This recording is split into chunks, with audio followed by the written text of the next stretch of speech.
at 12. අයිබෝවන් එක්වන් ඇත දැනගන්න ලංකාවේ අංක එකේ සමබර ප්‍රවෘත්ති විකාශය live at 12 සමගින් ඔබ හමුවන මම චන්දන ජයසිංහ.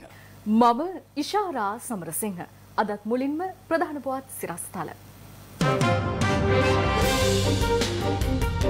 ඊයේ කොවිඩ් ආසාදිතයින් 1914ක් 591ක් ගම්පහෙන්. දිස්ත්‍රික්ක 5ක තවත් ග්‍රාම නිලධාරී වසම් 21ක් හුදකලා කෙරේ. ප්‍රදේශ කිහිපයක හුදකලා බව ඉවත් කිරීමටත් පියවර. දිනක් තුල තහවුරු කරන ලද වැඩිම කොවිඩ් මරණ ඊයේ. මරණ 19ක් සමගින් සමස්ත මරණ සංඛ්‍යාව 764ක් දක්වා ඉහළට. පොල් තෙල් වලට වෙනත් කිසිදු තෙල් වර්ගයක් මිශ්‍ර නොකළ යුතු බවට දක්වමින් අතිවිශේෂ ගැසට් නිවේදනයක්.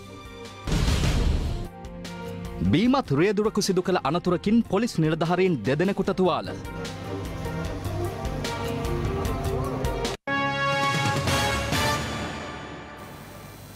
රාජකාරියේ නිරතව සිටියේදී කැබ් රථයකට යටවීමෙන් අම්පාර පොලිස් රථවාහන අංශයේ ස්ථානාධිපතිවරයා බරපතල තුවාල ලබා තිබෙනවා. පොලිස් මාධ්‍ය ප්‍රකාශක නියෝජ්‍ය පොලිස්පති නීතිඥ අජිත් රෝහණ මහතා සඳහන් කළේ අදාළ කැබ් රථයේ පැදවූ පුද්ගලයා බීමත්ව සිට ඇති බවට අනාවරණය වී ඇති බවයි. මෙම කැබ් රථය ධාවනය කරන්නේ වාරිමාර්ග දෙපාර්තමේන්තුවට අයත් සහකාර ඉංජිනේරුවරයෙක්. ඊයේ පස්වරු 5ට පමණ අදාළ රාජ්‍ය නිලධාරියා අම්පාර නගරය දෙසට සිය කැබ් රථයෙන් ගමන් කරමින් සිටියදී මෙම අනතුර සිදු වුණා. මෙම අනතුරට මුහුණ දුන්නේ අම්පාර මූලස්ථාන පොලිසියේ රථවාහනාංශයේ ස්ථානාධිපතිවරයා සහ තවත් පොලිස් කොස්තාපල්වරයෙක්. ඔවුන් රාජකාරී කටයුත්තක් සඳහා අම්පාර නගරය දක්වා පැමිණෙමින් සිටි අතරතුරයි මෙම අනතුරට මුහුණ දුන්නේ. අනතුරින් බරපතල තුවාල ලැබූ අම්පාර පොලිස් රථවාහනාංශයේ ස්ථානාධිපතිවරයා මේ වන විට අම්පාර රෝහලේ ප්‍රතිකාර ලබනවා. රථවාහනාංශයේ ස්ථානාධිපතිවරයා නිල ඇඳුමින් රථවාහන රාජකාරියේ නිරතව සිටියේදී මේ අවාසනාවන්ත ඉරණමට ලක් වී තිබෙනවා. මෙහි රියදුරා වන්නේ බීමත්ව කැබ් රථයක් පැදවූ තැනැත්තෙක්. ඔහු රජයේ නිලධාරියෙකු වන අතරම සහකාර ඉංජිනේරුවරයෙකු බවට වාර්තා වී තිබෙනවා. මේ පුද්ගලයා අත්අඩංගුවටගෙන තවදුරටත් පරීක්ෂණ සිදු කරනු ලබනවා. දිස්ත්‍රික්ක 5කට අයත් තවත් ග්‍රාම සේවා වසම් 21ක් අද අලුයම 5 සිට බලපැවැත්වන පරිදි හුදකලා කළ බව යුද හමුදාපති ජෙනරාල් ශවේන්ද්‍ර සිල්වා මහතා ප්‍රකාශ කළා. මේ අතර කුරුණෑගල දිස්ත්‍රික්කයේ හුදකලා කර තිබූ ග්‍රාම සේවා වසම් 63ක් හුදකලා බවෙන් ඉවත් කළ බවද යුද හමුදාපතිවරයා පැවසුවා.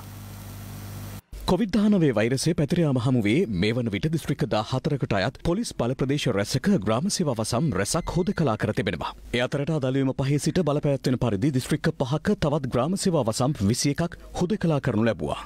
ඒ අනුව ගම්පහ දිස්ත්‍රික්කයේ වත්තල පොලිස් බල ප්‍රදේශයේ කෙරවලපිටිය, හෙකිත්ත, වත්තල, පල්ලියවත්ත දකුණ යන ග්‍රාම සේවා වසම් සහ මහබාගේ පොලිස් බල ප්‍රදේශයේ කෙරඟ පොකුණ, ගල් උඩුපිල, මත්තුමගල ග්‍රාම සේවා වසම්ද හුදකලා කර තිබෙනවා. එමෙන්ම කළුතර දිස්ත්‍රික්කයේ කළුතර දකුණ පොලිස් බල ප්‍රදේශයේ නාගොඩ දකුණ ග්‍රාම සේවා වසමේ විජිතමාවත සහ කළුතර උතුර පොලිස් බල ප්‍රදේශයේ විද්‍යාසාගර ග්‍රාම සේවා වසමේ බෝසිරිපුර කොටස මහවස්කඩුව උතුර ග්‍රාම සේවා වසමද හුදකලා කෙරුණා. එමෙන්ම මතුගම පොලිස් බල ප්‍රදේශයේ දොළවත්ත බටහිර ග්‍රාම සේවා වසමේ කොරටු හේනද හුදකලා කර තිබෙනවා. එමෙන්ම කොළඹ දිස්ත්‍රික්කයේ පිළියන්දල පොලිස් බල ප්‍රදේශයේ නිවන්තිඩිය මාම්පේ නැගෙනහිර ග්‍රාම නිලධාරී වසම සහ මහරගම පොලිස් බල ප්‍රදේශයේ ඇරැව්වල බටහිර ග්‍රාම නිලධාරී වසමද හුදකලා කරනු ලැබුවා. තවදගාල දිස්ත්‍රික්කයේ හබරාදුව පොලිස් බල ප්‍රදේශයේ කොග්ගල 1 සහ කොග්ගල 2 ග්‍රාම සේවා වසම් මෙන්ම අහංගම පොලිස් බල ප්‍රදේශයේ මීගහගොඩ මාලියගොඩ සහ පියදිගම බටහිර ග්‍රාම සේවා වසම්ද අද උදෑසන සිට බලපැවැත්වෙන පරිදි හුදකලා කරනු ලැබුවා.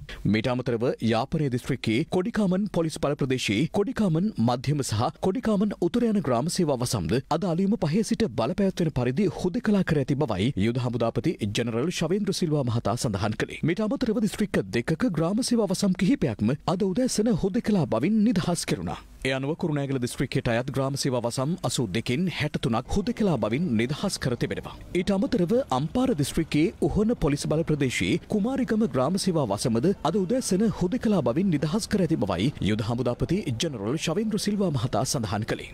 මේ අතර මුව ආවරණ නොපළඳින නිරෝධායන නීති කඩ කරන පුද්ගලින් සොයා සිදු කරන අකණ්ඩ මෙහෙයුම් තවදුරටත් ක්‍රියාත්මකයි. එම මෙහෙයුම්වලදී මේ වන විට නීති කැඩූ පුද්ගලයන් 6539 දෙනෙක් අත්අඩංගුවට ගත් බවයි පොලිස් මාධ්‍ය ප්‍රකාශක නියෝජ්‍ය පොලිස්පති අජිත් රෝහණ මහතා සඳහන් කළේ. ඊයේ දින සිදු කළ මෙහෙයුම්වලදී පුද්ගලයන් 617 දෙනෙකු අත්අඩංගුවට ගත් අතර ඉන් 342 දෙනෙක් අත්අඩංගුවටගෙන තිබුණේ කොළඹ නගරය කේන්ද්‍ර කරගෙන සිදු කළ වැටලීම්වලදී. මේ අතර COVID-19 වෛරසය හමුවේ සමාජ ශාලා ඇතුළු ආයතන රැසක් පවත්වාගෙන යාම තාවකාලිකව තහනම් කෙරුණා. එසේ තිබියදී නිට්ටඹුව තිහාඩිය ප්‍රදේශයේ විවෘත කර තිබූ සම්බාහන මධ්‍යස්ථානයක් වටලා එහි සිටි කාන්තාවන් දෙදෙනෙකු අත්අඩංගුවට ගැනීමට නිට්ටඹුව පොලිසියට හැකි වුණා. මසාජ් කරන්න බෑ. ඒක තමයි නීතිය. වාගේ විස්තර කරන්න මෙන්න ඕන ගන්න. මම දෙන්න. එතකොට අම්මගලට. හරි.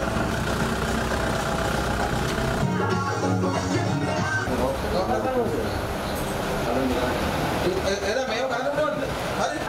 ඒක කතා කරන්නත් එක්ක මම මහත්තයා ඔය කතා කරන කතාව වැරදි. හරි දෙනා මේකත් මේ පොඩි කාමර කෑල්ලක් අස්සේ. ගන්න මේ බියර් ඔක්කොම දාගන්න ඔක්කොම මේක මඩකලපුව කාත්තන්කුඩි ප්‍රදේශයේ සිදු කරනු ලැබූ හදිසි වැටලීම්වලදී නිරෝධායන නීති කැඩූ පුද්ගලයන් 18 දෙනෙකු අත්අඩංගුවටගෙන තිබෙනවා. මීට අමතරව හැටන්, මත්තිගොඩ, නොච්චියාගම ඇතුළු ප්‍රදේශ රැසක සිදු කළ මෙහෙයුම්වලදී නිරෝධායන නීති කඩ කළ පුද්ගලයන් අත්අඩංගුවට ගැනීම, අවවාද කිරීම සහ උපදෙස් ලබා දීම සිදු කරනු ලැබුවා. COVID-19 ව්‍යාප්තිය හමුවේ රෝගීන් සුවපත් කිරීම සඳහා සෞඛ්‍ය අංශය ඉටු කරන්නේ සුවිශේෂී කාර්යභාරයක්. ජීවිත පරදෝට තබා එම මෙහෙවරින් නිරත සුවවිරුවන් පිරිසක් සොයා ස්වර්ණවාහිනී අප COVID-19 රෝගීන් සඳහා ප්‍රතිකාර මධ්‍යස්ථානයක් බවට පත් කර ඇති හෝමාගම මූලික රෝහලට ගියා. දැන් අපි හෝමගම රෝහල් පරිශ්‍රය තුල තමයි ඉන්නේ. නිසි සෞඛ්‍යාර්ථික ක්‍රමවේදයන් අනුගමනය කරගෙන තමයි මේ රෝහල් පරිශ්‍රයට ඇතුල් වෙන්න ඕනේ. ඉතින් මේ බලන්න ඔවුන් සියල්ල ආරක්ෂිත විදිහට තමයි කටයුතු කරන්නේ. අපි හැමෝටම පුළුවන් සෞඛ්‍ය අංශ ලබා දෙන නිසි උපදෙස් වලට අනුගත වෙලා කටයුතු කරොත් මේ කොරෝනා රෝගයෙන් ආරක්ෂා වෙන්න මුලින්ම රෝහල් අධ්‍යක්ෂතුමනි ඔබතුමාගෙන් යමක් දැනගන්න කැමතියි. කාර්ය මණ්ඩලය ආරක්ෂා කරගෙන රෝහලේ සියලුම දෙනාගේ අප වෙන කැපකිරීම මත අපිට හැකියාව ලැබුණා මේ රෝහල සෞඛ්‍ය ආරක්ෂිත කොවිඩ් රෝහලක් ලෙස පවත්වාගෙන යන්න. කොහොමද ගෙදර වැඩ කටයුතු කරන ගමන් මේ රෝහලෙත් වැඩ කටයුතු කරන්නේ?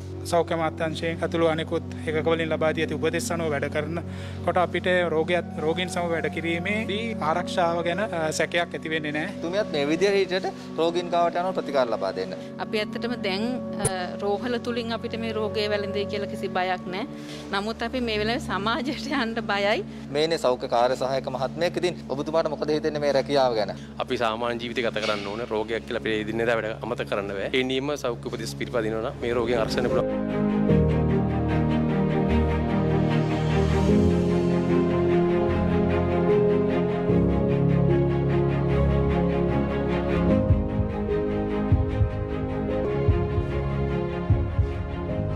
මම දැන් ඇවිල්ලා දැඩි සත්කාර ඒකකයට. මේ දැඩි සත්කාර ඒකකේ COVID-19 වැළඳුණු රෝගීන් කීප දෙනෙක් ප්‍රතිකාර ලබනවා. ඉතින් බලන්න මේ සෞඛ්‍ය කාර්ය මණ්ඩලය ඔවුන්ගේ ජීවිත බේරා ගන්න මොනතරම් පරිශ්‍රමයක් දරනවද කියලා. මේ සෞඛ්‍ය කාර්ය මණ්ඩලයට මේ විදිහට COVID-19 රෝගීන් ප්‍රතිකාර දීලා ඔවුන් වෙනුවෙන් කටයුතු කළා. ඉන් බේරිලා ඉන්නව නම් ඇයි අපිට බැරි?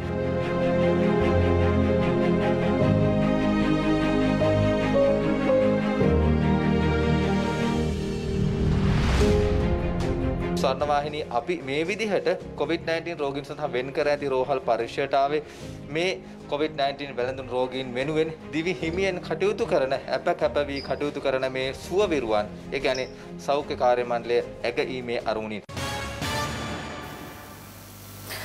දිනක් තුල තහවුරු කළ වැඩිම COVID-19 මරණ සංඛ්‍යාව ඊයේ වාර්තා වුණා. ඒ සෞඛ්‍ය සේවා අධ්‍යක්ෂ ජෙනරාල්වරයා විසින් ආසාදිත මරණ 19ක් ඊයේ තහවුරු කිරීමත් සමගයි. ඊයේ වාර්තා වූ COVID-19 ආසාදිතයින් 1914 දෙනාද සමග සමස්ත ආසාදිතින් සංඛ්‍යාව 1,21,000 ඉක්මවා ගියා.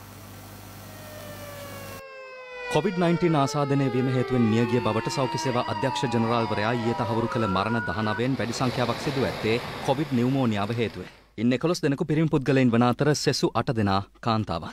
සුනන්දපුර, ඉලවාලෙයි, දෙහිඅත්තකණ්ඩිය, වාද්දුව, රාගම, අඟුළුගහ සහ හික්කඩුව යන ප්‍රදේශවල පදිංචිව සිටි කාන්තාවන් 7 දෙනෙකු මෙලෙස මිය ගොස් තිබෙන බව. ඊට අමතරව වැලිකඩ බන්ධනාගාරයේ රඳවා සිටි කාන්තාවක්ද COVID-19 හේතුවෙන් මිය ගොස් ඇති බවයි සෞඛ්‍ය සේවා අධ්‍යක්ෂ ජනරාල්වරයා සඳහන් කරන්නේ. කෝංගහවෙල රත්මලාන බදුල්ල මයිලගස්තැන්න කොළඹ 3 රද්දොළුගම අලපලාදෙනිය අඟුළුගහ නුවරඑළිය හාවයිලිය සහ අනුරාධපුර පදිංචිව සිටි පුද්ගලයන් 9 දෙනෙකු මෙන්ම පොද්දල පදිංචිව සිටි පුද්ගලයන් 2 දෙනෙකුද මිය ගොස් තිබෙනවා. ඒ අනුව මෙවන විට වාර්තා වී ඇති සමස්ත ආසාදිත මරණ සංඛ්‍යාව 764ක් දක්වා ඉහළ ගියා. මෙරටින් ඊයේ වාර්තා වූ COVID-19 ආසාදිතයින් 1914 දෙනාගෙන් 1889 දෙනෙකුම අලුත් අවුරුදු පොකුරෙන් වාර්තා වූ ආසාදිතයින්. තවත් ආසාදිතයින් 25 දෙනෙකු විදේශගතව සිට දිවයිනට පැමිණ නිරෝධායනය වෙමින් සිටි පුද්ගලයන් අතරින් හඳුනා ගැනුණා. දිස්ත්‍රික්ක 22කින් ඊයේ ආසාදිතයින් වාර්තා වූ අතරින් වැඩිම ආසාදිතයින් සංඛ්‍යාවක් වාර්තා වී තිබුණේ ගම්පහ දිස්ත්‍රික්කයෙන් වන අතර එම සංඛ්‍යාව 591ක්. කොළඹ දිස්ත්‍රික්කයෙන් ආසාදිතයින් 434 දෙනෙකු වාර්තා වුණා.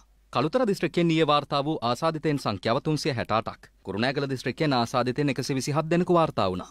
මේ අනුව මෙරටින් වාර්තා වූ තුන්වන COVID-19 රැල්ල ලෙස හඳුනාගත් අලුත් අවුරුදු පොකුරෙන් වාර්තා වූ සමස්ත COVID-19 ආසාදිතයින් සංඛ්‍යාව මේ වන විට 24681ක් දක්වා ඉහළ ගොස් තිබෙනවා. මේ වන විට වාර්තා වී ඇති සමස්ත COVID-19 ආසාදිතයින් 1,21,338 දෙනාගෙන් 1,01,736 දෙනෙකු සුවය ලබා තිබෙනවා. තවදුරටත් රෝහල් සහ අතරමැදි මධ්‍යස්ථානගතව ප්‍රතිකාර ලබන ආසාදිතයින් සංඛ්‍යාව 18000 සීමාව පසු කර ඇති අතර එම සංඛ්‍යාව 18811ක්. COVID-19 මර්ධනය සඳහා එන්නත් වර්ග දෙකක් දැනට මෙරටදී මෙරට ජනතාව සඳහා භාවිතයට ගැනුණු අතර ඔක්ස්ෆර්ඩ් ඇස්ට්‍රාසෙනෙකා කොවිෂීල්ඩ් එන්නතේ දෙවන මාත්‍රාව ලබා දීම මේ දිනවල සිදුවනවා. ඒ අනුව 1,87,775 දෙනෙකුට මේ වන විට ඔක්ස්ෆර්ඩ් ඇස්ට්‍රාසෙනෙකා කොවිෂීල්ඩ් එන්නතේ දෙවන මාත්‍රාව ලබා දී ඇති බවයි සෞඛ්‍ය අංශ පැවසුවේ. ඊට අමතරව රුසියාවේ නිෂ්පාදිත ස්පුට්නික් V එන්නතේ පළමු මාත්‍රාව ඊයේ පුද්ගලයන් 1000කට ලබා දී ඇති අතර එම එන්නත මේ වන විට ලබා දී ඇති සමස්ත පුද්ගලයන් සංඛ්‍යාව 1669ක්. චීනයේ නිෂ්පාදනය කරන ලද සයිනෝෆාම් එන්නත ශ්‍රී ලාංකිකයන්ට ලබා දීම අද සවස 2:30ට පානදුර සෞඛ්‍ය වෛද්‍ය නිලධාරී කාර්යාලයේදී ආරම්භ කෙරෙනවා. මේ වෙනකොට සයිනෝෆාම් එන්නත් මාත්‍රා ලක්ෂ 6ක් ප්‍රධානයක් හැටියට අපේ රටට ලැබිලා තියෙනවා. ඉන් මේ වෙනකොට 5000ක් ශ්‍රී ලංකාවේ ජීවත් වෙන චීන ජාතිකයන්ට ලබා දීලා තියෙනවා. ඉතිරි ප්‍රමාණය ශ්‍රී ලාංකිකයන්ට ලබා දෙන කටයුත්ත යද සිදු කෙරෙන්නේ. ලෝක සෞඛ්‍ය සංවිධානයේ අනුමත එන්නත් 7ක් පමණ තියෙනවා මං හිතන්නේ. ඒ සෑම එන්නතකින්ම 65%කට එහායින් ආරක්ෂාවක් මේ රෝගය සෑදීම වළක්වා ගැනීමට තියෙනවා. රෝගය සෑදුනත් අසාධ්‍ය වීමට පත්වීම, දැඩි සත්කාර ඒකකවල ප්‍රතිකාර ලබා ගැනීමට පත්වීම වැළැක්වීමට, ඒ කියන්නේ ජීවිතක්ෂයට පත්වීම වැළැක්වීමට 90%කට එහා ගිය ආරක්ෂාවක් මේ සෑම එන්නතකින්ම වගේ ලැබෙනවා. බත්තර මුල්ල රන්මගපාය ගොඩනැගිල්ලේ පිහිටි බස්නාහිර පළාත් මාර්ගස්ථ මගී ප්‍රවාහන අධිකාරියේ ප්‍රධාන කාර්යාලයේ සේවයේ නියුතු පරිපාලන නිලධාරියෙකු ඇතුළු 7 දෙනෙකුට COVID-19 ආසාදනය වී තිබෙනවා. මේ හේතුවෙන් එම කාර්යාලය තාවකාලිකව වසා දැමීමටයි සෞඛ්‍ය අංශ පියවර ගෙන ඇත්තේ. බණ්ඩාරගම නගරයේ ත්‍රිරෝද රථ රියදුරක COVID-19 ආසාදිතයෙකු ලෙස හඳුනා ගැනීමත් සමග ඔහුගේ සමීප ආශ්‍රිතයින් ලෙස හඳුනාගත් ත්‍රිරෝද රථ රියදුරන් 71 දෙනෙකු ගෘහස්ත නිරෝධායනයට යොමු කර තිබෙනවා. මේ අතර බණ්ඩාරගම නගරයේ සුපිරි රෙදිපිලි අලෙවිසලක සේවක සේවිකාවන් 6 දෙනෙකුටද COVID-19 ආසාදනය වී ඇති බවයි සෞඛ්‍ය අංශ පැවසුවේ.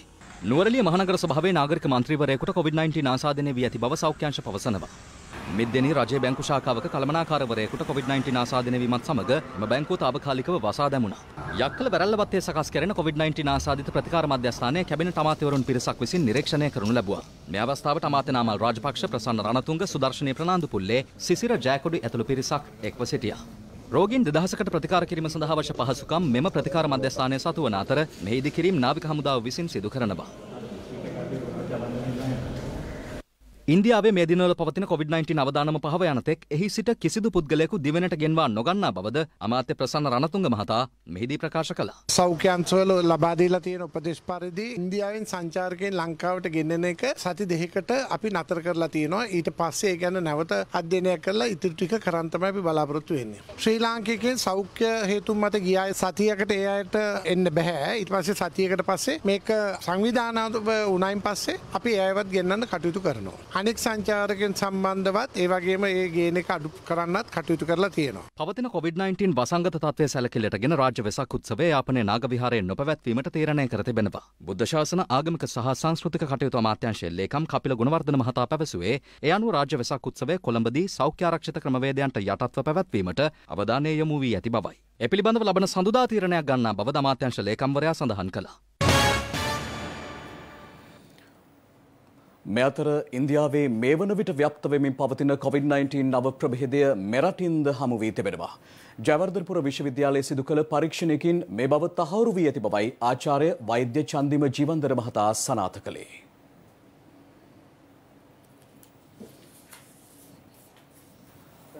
මගින් තෙල් මාසය සඳහා වූ දාන සමීක්ෂණ වාර්තාව මේ විදිහට සෞඛ්‍ය අමාත්‍යාංශයට ඉදිරිපත් කරලා තියෙනවා. මේ අනුව අපේ හොයාගැනීම අනුව B1617 ඉන්දියානු ප්‍රදේශයේ නිරෝධායන මධ්‍යස්ථානයක පුද්ගලයෙක් කෙනෙක් B1351 කියන දකුණු ආෆ්‍රිකානු ප්‍රදේශයේ නිරෝධායන මධ්‍යස්ථාන පුද්ගලයෙක් වාතාව.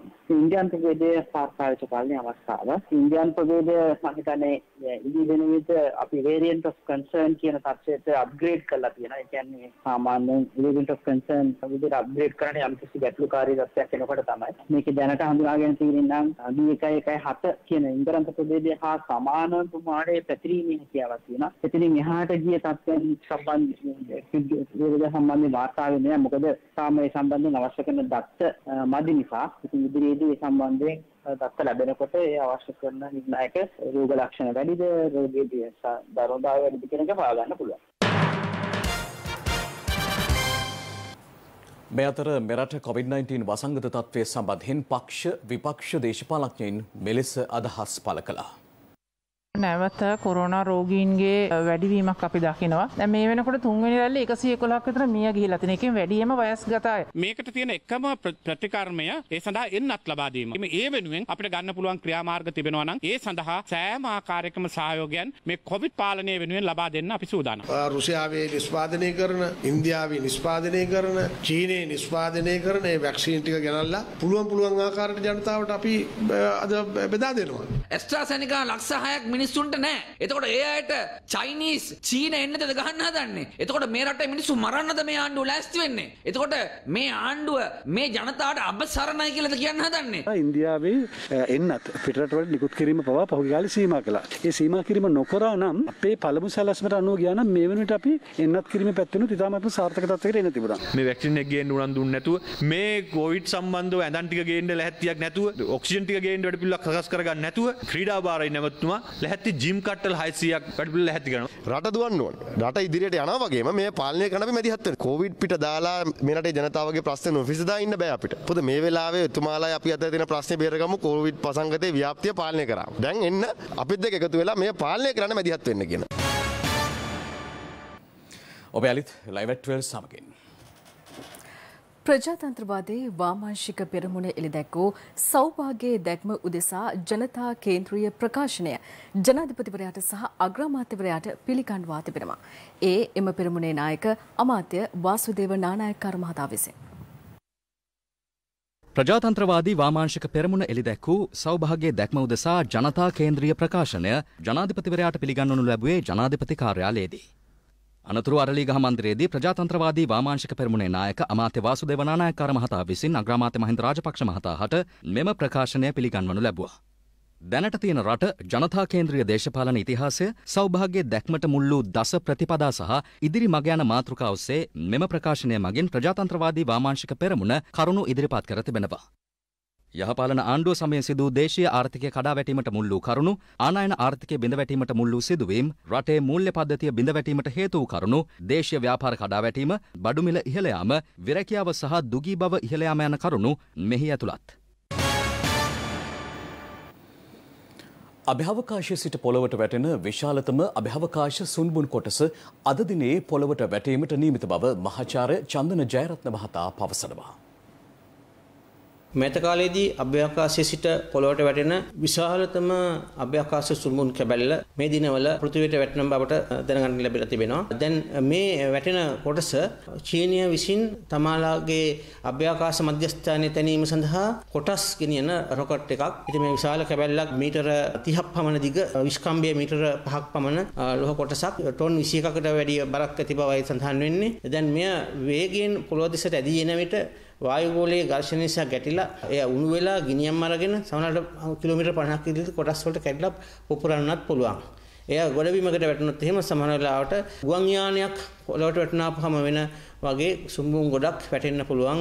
මේ අභ්‍යවකාශ සුන්බුන් කොටස පොළවට ඇද වැටෙන්නේ කුමන කාලයකද? මෙම රොකට් යානය දැන් වැටෙන්නට තිබෙන්නේ මැයි මාසේ 8 වෙනිදා පස්වරු 5:43ට තමයි ගණනය කරලා තිබෙන්නේ. ඒකට පැය 6ක් කලින් හෝ පසුව වැටෙන්න පුළුවන්. මොකද මේ ගණනය කිරීම ඉතාම අමාරුයි. ඒ අනුව නිශ්චිත දැනක් අපිට කියන්නටත් අමාරුයි. බොහෝ විට එය පැසිෆික් සාගරයට වැටේවි කියලා බලාපොරොත්තුවක් තිබෙනවා. අපේ රටට ඉන් යම් බලපෑමක් වෙයිද?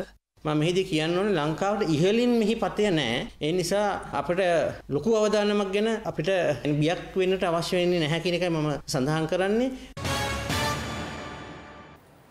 තවත් දේශීය පුවත් කිහිපයක් කෙටියෙන් දකිමු දැන්. ආහාරයට ගනු ලබන පොල් තෙල් සඳහා වෙනත් කිසිදු තෙල් වර්ගයක් මිශ්‍ර කිරීම තහනම් කරමින් පාරිභෝගික කටයුතු අධිකාරිය අති විශේෂ ගැසට් පත්‍රයක් නිකුත් කර තිබෙනවා. ඒ අනුව ආනයනකරුවන් පිරිපහදු කරන්නන්, නිෂ්පාදකයන්, ගබඩාකරුවන්, අසුරන්නන්, බෙදාහරින්නන් සහ වෙළඳුන් සඳහා මෙම විධානය බලපානු ඇති. රුපියල් ලක්ෂ 50කට ආසන්න වටිනාකමකින් යුතු හෙරොයින් ග්‍රෑම් 500කට ආසන්න ප්‍රමාණයක් යතුරුපැදියකින් රැගෙන යමින් සිටි 34 හැවිරිදි පුද්ගලයෙකු වෙරළබඩ පොලිසිය මගින් අත්අඩංගුවට ගෙන තිබෙනවා. වවුනියාව පම්පෙමඩුව ප්‍රදේශයේ දියවලක ගිලීමෙන් ඊයේ සවස පුද්ගලයෙකු අතුරුදන් වී තිබෙනවා. කළුගල් කැඩූ දියවලක දියනෑමට ගිය අවස්ථාවේ පුද්ගලයෙකු දිය ගිලී අතුරුදන් ඇති අතර ප්‍රදේශවාසීන් සහ පොලිසිය එක්ව එම පුද්ගලයා සොයා මෙහෙයුම් සිදු කළද අතුරුදන් වූ පුද්ගලයා සොයා ගැනීමට නොහැකි වූ බවයි පුවරසන්කුලම පොලිසිය පවසන්නේ. ඒ සමගින් දැනට අප සමුගන්නවා. ඔබට සුබ දවසක්.